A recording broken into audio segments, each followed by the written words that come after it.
उत्तराखंड में 10 मई से चारधाम यात्रा का आगाज हो जाएगा और अभी तक जिस तरीके से रजिस्ट्रेशन हुए हैं, पिछले साल का रिकॉर्ड तो टूट चुका है। एक बात ये भी क्लियर है कि पिछले साल जो श्रद्धालु पहुंचने का आंकड़ा था वो भी इस बार टूटेगा, जिस तरीके से अभी तक रजिस्ट्रेशन हुए हैं। वहीं क्या कुछ तैयारियां इस बार हैं, यही जानने के लिए हमारे साथ इस समय बीकेटीसी के अध्यक्ष अजेंद्र रजत जी हैं। सीधा चलते हैं, बात करते हैं। अध्यक्ष जी, इस बार जो रजिस्ट्रेशन एक हफ्ते में ही 14 लाख का आंकड़ा पार कर चुका है, चैलेंज भी हमारे लिए बहुत ज्यादा रहेंगे। तैयारियां अभी तक हमारी क्या है? स्वाभाविक रूप से जब बड़ी संख्या में श्रद्धालु तीर्थयात्री हमारे धामों में आएंगे तो चुनौतियां भी हमारे समक्ष रहेंगी। लेकिन जैसा कि हमें पूर्व में अनुमान था और हमने पूर्व में भी ये बात कही थी कि इस वर्ष बड़ी भारी संख्या में श्रद्धालु तीर्थयात्री हमारे धामों में आएंगे, ऐसी हमें सूचनाएं भी प्राप्त हो रही थी और हमारा अनुमान भी था। और हमारे अनुमान के अनुरूप अभी तक जो पर्यटन विभाग द्वारा जो पंजीकरण की प्रक्रिया प्रारंभ की गई है, उसमें रिकॉर्ड संख्या में श्रद्धालुओं ने चारधाम यात्रा के लिए पंजीकरण किया है। तो इस अनुरूप इन बातों को दृष्टिगत रखते हुए पूर्व से ही बद्रीनाथ केदारनाथ मंदिर समिति के स्तर से, प्रदेश सरकार के स्तर से अपनी तैयारियों को, अपनी कार्य योजना को अंतिम रूप दे दिया गया था। आपके ध्यान में होगा कि माननीय मुख्यमंत्री जी के स्तर से भी विगत कुछ समय पूर्व में चारधाम यात्रा की तैयारियों को लेकर के एक विस्तृत बैठक आयोजित की गई थी, जिसमें यात्रा व्यवस्था से जुड़े हुए जो विभिन्न विभाग हैं, एजेंसियां हैं, उनके उच्चाधिकारी से उन्होंने उनकी कार्य योजना के बारे में विस्तृत समीक्षा करी और जहां पर सुधार की या किसी प्रकार की संशोधन की आवश्यकता थी, उनको संबंधित विभागों को, एजेंसियों को उन्होंने निर्देशित भी किया। और आप जानते हैं कि माननीय मुख्यमंत्री जी द्वारा जो भी हमारे यहाँ पर प्रदेश में श्रद्धालु तीर्थयात्री आते हैं, पर्यटक आते हैं, उनके प्रति उनका अतिथि देवो भव की भावना उनके द्वारा निर्देशित किया गया है कि सभी एजेंसियों की ऐसी भावना उनके प्रति रहनी चाहिए। तो उसी अनुरूप हम लोग कार्य कर रहे हैं। और आप जानते हैं कि विगत 2 वर्षों में बड़ी भारी संख्या में श्रद्धालु तीर्थयात्री आई और निरंतर प्रतिवर्ष नया कीर्तिमान चारधाम यात्रा का बन रहा है। हमें उम्मीद है कि इस वर्ष भी एक नया कीर्तिमान स्थापित होगा और उस अनुरूप हमारा प्रयास है कि जो भी श्रद्धालु तीर्थयात्री हमारे धामों में पहुंचे, उनकी यात्रा सुगम और सरल तरीके से हो, इसके लिए हम निरंतर प्रयास कर रहे हैं। प्रधानमंत्री नरेंद्र मोदी के भी ड्रीम प्रोजेक्ट में निर्माण कार्य का लेकर के है केदारनाथ और बद्रीनाथ। अभी किस तरीके से निर्माण कार्य चल रहे हैं? मुख्य सचिव भी वहां पर पहुंची थी, जल्द निर्देश पूरा करने के निर्देश भी दिए गए, यात्रियों को असुविधा ना हो, इसके लिए क्या कुछ तैयारियां है हमारी? देखिए, आप जानते हैं कि वर्ष 2013 की जो आपदा आई थी, केदारनाथ की आपदा, उसमें पूरी केदारपुरी पूरी तरीके से ध्वस्त हो चुकी थी।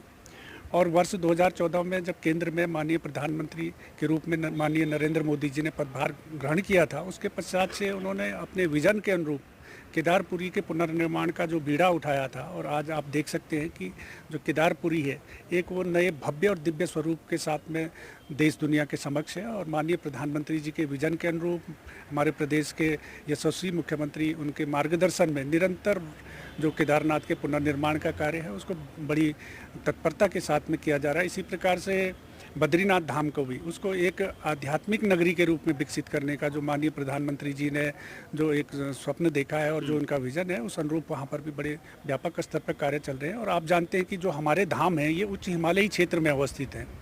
उच्च हिमालयी क्षेत्र में वहाँ का मौसम प्रतिकूल रहता है, विकट भौगोलिक परिस्थितियाँ हैं, उसके बावजूद वहाँ पर निर्माण कार्य कराना बड़ा एक चुनौतीपूर्ण कार्य है। लेकिन जो हमारी निर्माण एजेंसियां हैं वो बड़ी तत्परता के साथ में कार्य कर रही हैं और निरंतर प्रयास है कि शीघ्र से शीघ्र वो निर्माण कार्य संपन्न हो सके और एक नए स्वरूप में दोनों धामों के एक जो भी श्रद्धालु तीर्थयात्री धामों में पहुँचे, उनको एक नया अनुभूति वहाँ पर हो, एक आकर्षण उस धामों के प्रति उनका बढ़े, इस प्रकार से प्रयास चल रहे हैं। अध्यक्ष जी, विशेष पूजा के लिए भी रजिस्ट्रेशन किया जाता है। अभी तक अगर बात की जाए इस विशेष पूजा के लिए अब तक कितना आय प्राप्त हो चुका है और क्या अनुमान लगाया जा रहा है, इसमें भी पिछला रिकॉर्ड टूटेगा? निश्चित रूप से जो विशेष पूजाएं हमारे केदारनाथ जी में और बद्रीनाथ जी में होती हैं, उसके लिए हम ऑनलाइन और ऑफलाइन दोनों तरीके से पूजा बुकिंग करते हैं। पूर्व में सीमित संख्या में लोग ऑनलाइन बुकिंग करते थे, लेकिन इस वर्ष एक सप्ताह के भीतर में ही वो सारे जितने पुराने रिकॉर्ड थे सब ध्वस्त हो चुके हैं और एक सप्ताह के भीतर में 1 करोड़ 20 लाख से अधिक की आय मंदिर समिति को हो चुकी है।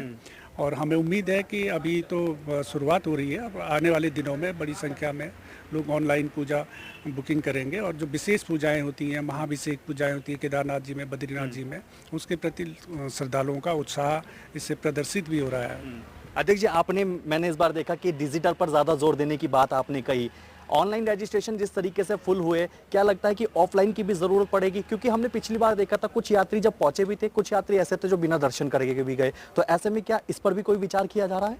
निश्चित रूप से हम दोनों ही विकल्प उनको देते हैं। ऑनलाइन क्योंकि सभी जो श्रद्धालु होते हैं, कई श्रद्धालु ऐसे होते हैं कि जो ऑनलाइन बुकिंग नहीं कर सकते पूजाओं की, तो उनके लिए ऑफलाइन वहीं पर जा करके मंदिर में ही जो हमारे स्वागत कक्ष होते हैं, पूजा काउंटर होते हैं, वहाँ पर उनको ऑफलाइन पूजा बुकिंग का उनको वहाँ पर विकल्प दिया जाता है। आखिरी सवाल है, देखिए वीआईपी मूवमेंट को लेकर के है। वीआईपी मूवमेंट का जैसे पिछले साल 300 रुपये का जो शुल्क रखा गया था, इस बार भी वही रहा। अभी तक के क्या कुछ प्रक्रिया है, प्रस्ताव भेजा गया है, किस तरीके से? देखिए, आप के संज्ञान में होगा कि गत वर्ष चारधाम यात्रा प्रारंभ होने से पूर्व हमने देश के 4 प्रमुख मंदिरों में, विगत वर्ष से चारधाम यात्रा प्रारंभ होने से पूर्व हमने देश के 4 प्रमुख मंदिरों में अपने अध्ययन दल भेजे थे, जिन्होंने वहाँ की विभिन्न व्यवस्थाओं का अध्ययन किया था और उसके आधार पर हमको कुछ संस्तुतियाँ दी थी और अपने सुझाव दिए थे। उसमें एक सुझाव ये भी था कि जो भी केदारनाथ जी में और बद्रीनाथ जी में जो भी विशिष्ट और अति विशिष्ट महानुभाव आते हैं, उनसे एक न्यूनतम शुल्क दर्शनों के लिए लिया जाना चाहिए।